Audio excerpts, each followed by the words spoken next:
Hey, and welcome back. Now, we are going to be taking on Ostend. We'll go there by train, and then Bruges, we'll go there by car. But do you remember this on the way in? There were some buses en route. So this time from reception, we're going to walk a little bit up the road there because it ain't very far. Look, up to where that cyclist is. Turn right, and there are the bus stops. If you remember, there's only two, but this time we catch the other one going to the station. So today we're having a little bit of a day out in Ostend.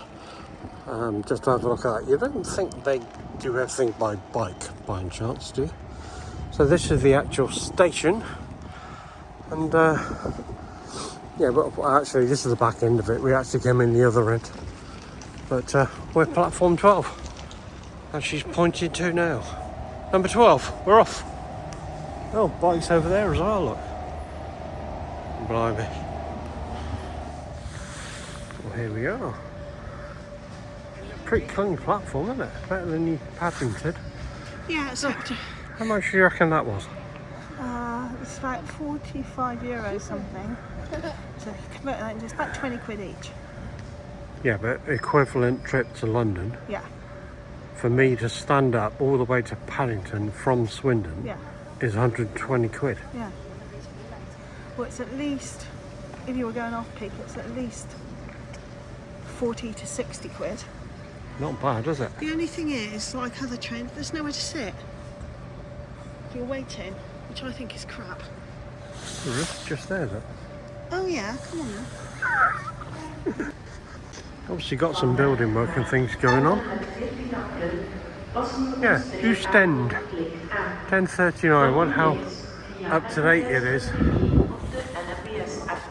Now, Ostend itself is not actually that big, as you can see by the train station marked on this map. And so you're not very far from anywhere, but outside the train station there is this rather odd looking man made of straw.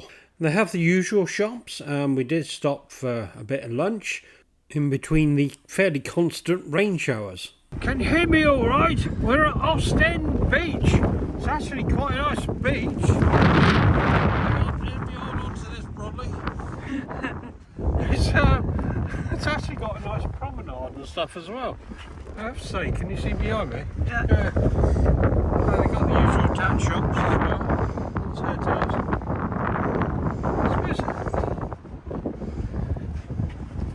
Had it been a nice sunny day, I bet this would be alright. Good to see that. Yeah, we didn't have lunch in this one. But not much to report here. I tell a lie, it is famous for this, three-masted sailing ship. I think at that point we'll just say goodbye to Ostend. And before you know it, we're back on the train again. And when we get back again, this fills you with enthusiasm waiting for the bus, which is on pause by all accounts. Don't slurp. Don't slurp because that's disgusting. No, it's not. Yeah, it's really disgusting. It drives me nuts. So anyway, here we are. Look, sweating now after that mini crisis. A little mini crisis, so best explain. Well, the fridge started beeping. I thought, what's wrong with that? So it turns out we have no power. And I went, oh, great. So I went out to the bollard, which is just on the other side of the caravan over there. And the neighbour was out. The neighbour that side of the trees.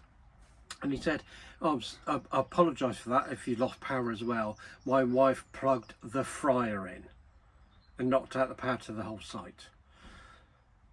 So I then had to wander off to reception and tell them that we're on pitch 45, we lost power. And then they sent a woman out, nothing wrong with that, she was fine, perfect, fixed it all. Actually, a lot of respect for them. She's speaking Dutch to one couple, English to us two, and then German to another guy. And Spanish and Italian, she said.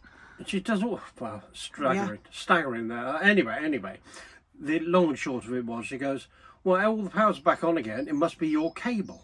And I went, how can it be our cable?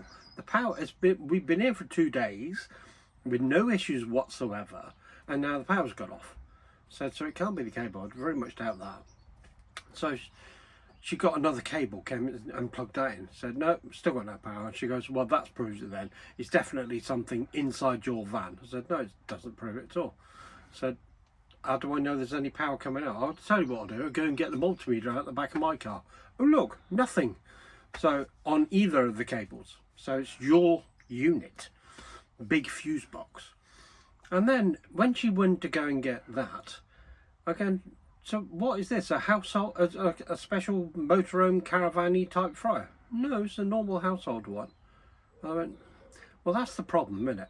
Stop bringing stuff, because when you go abroad, we're used to 16 amps at home. You get 10 on most sites. We are lucky on this one. This caravan has a limiter, so once it gets to 10, you can set that. It will then reduce the voltage on other items, so therefore keeping you below 10 amps. Obviously they didn't do that, so they plugged the fire in, turned it on, and then it went pop for everything. So it's just a minor inconvenience. It cost another hour. They blamed it on the cable. It wasn't a cable, it was their end. We had to fix the fuses. So anyway, I'm back to having that coffee that I started having right at the beginning. Oh, and happy birthday to you. Thank you very much, thank you. I'm another year older and absolutely no wiser, thank goodness. Interesting, because the site is on the other side of those.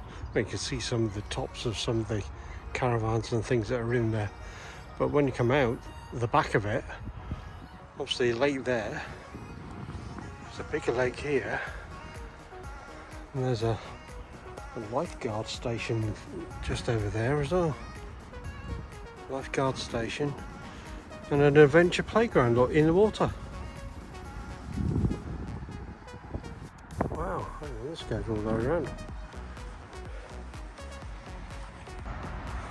See, look, the main road's there, and then you've got this nice walkway, and then there's a campsite. You can just see in the back there's the lodges that you book as well. I think we're there. Oh. Do you think we're overdressed for this?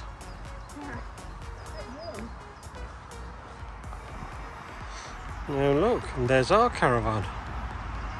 We just, yeah, look. Huh. Keep going, eh? Do you know, it's a big old site this, because we walk past, I don't know, umpty 3 pictures, and then you got these like glamping pods, and then you have like big sheds, I suppose. Like shepherd's huts. I suppose shepherd huts.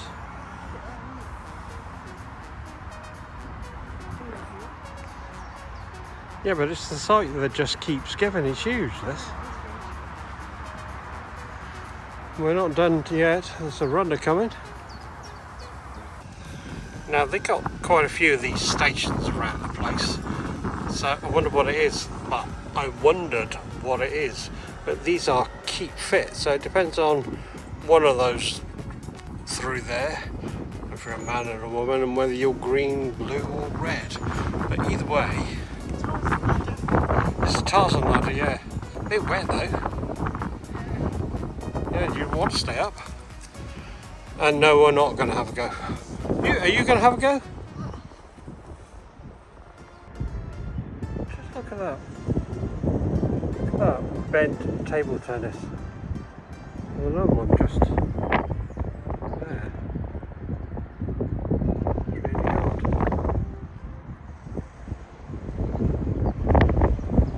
Anyway, I think we walked all the way around. There's that lifeboat thing, the lifeguard station again. Well, here we are at a park and ride, aren't we? Because we're off to Bruge today. Yeah.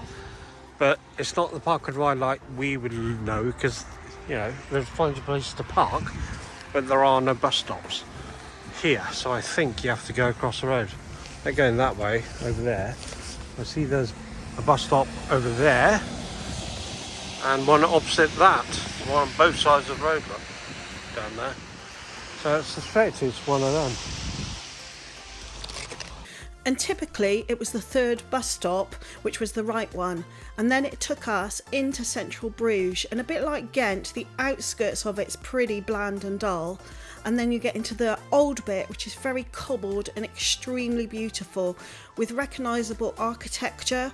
You know, those steep streets, sort of sides to the buildings, loads of bikes, cobbled streets, plenty of shops to look at, both local, independent, funny, tat shops and regular, and around everything is the river. It was raining for a lot of our stay, so we just watched the boats going up and down, wandered around, looked at the architecture, look at all those little side streets which we really love, and those quirky little things most people don't even notice, like that alleyway. And then as we went through the day, oh yeah, look at the chandelier, and that was one of the billion chocolate shops, by the way, which is all over the place in Bruges. And eventually we make our way to the main drag with loads of recognisable, not so recognisable shops. Oh yeah, there must be a Brit in here, and I may well have been tempted to buy a handbag. Yeah, just what I need, another handbag.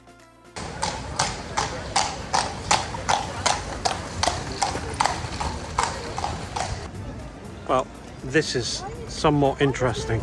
Yeah, so the main square with some very grand buildings, sort of really gothic,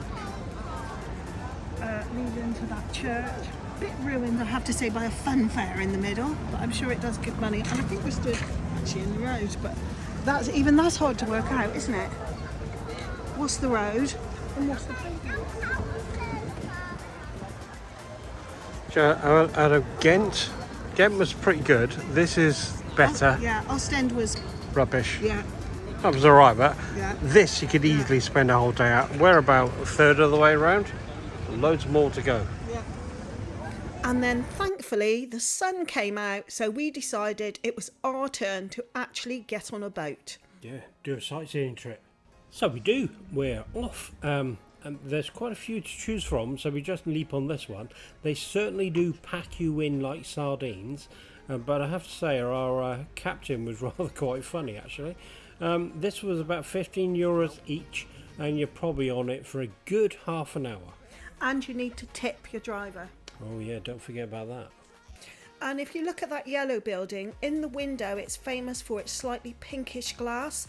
That's glass from Murano in Venice. Now even the captains have to speak various different language, and I think he was doing a bit of German at the time when we were going, but here we go. This bridge has actually got stalagmites in it, and that's why they're stalactites, are they? The ones that point downwards. Stalactites. Yes, hanging from the roof. So it's quite interesting.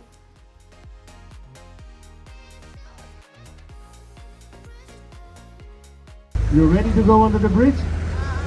Look out for the header. Achtung voor den kopstukken. Here we go. Exciting.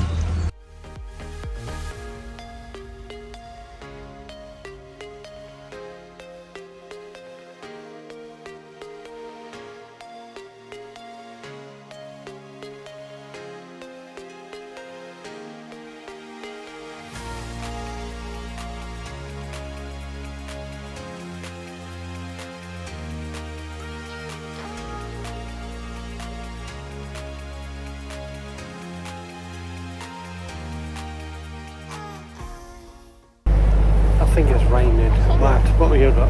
Yeah. The boat trip, I have to say, was really, really good. Now, on the way back, I think what they do is, this is probably a grade 1 listed facade. So what they do is they keep the front and then demolish what's behind it. And you see this a lot in Belgium. We really enjoyed our time in Bruges, definitely our favourite place. But now it's time to head back to the bus stop and then back to our car at the rather interestingly named Wagglewater. It was fantastic, wasn't it? What a name. Well, it's kind of a good job that it's four-wheel drive, this car. And to take it off of that, I mean, look at it. You can get some boards as well by the water filling place and some boards. Look. From a rainy, soggy, muddy Belgium, please like, subscribe, And don't forget to hit that little bell.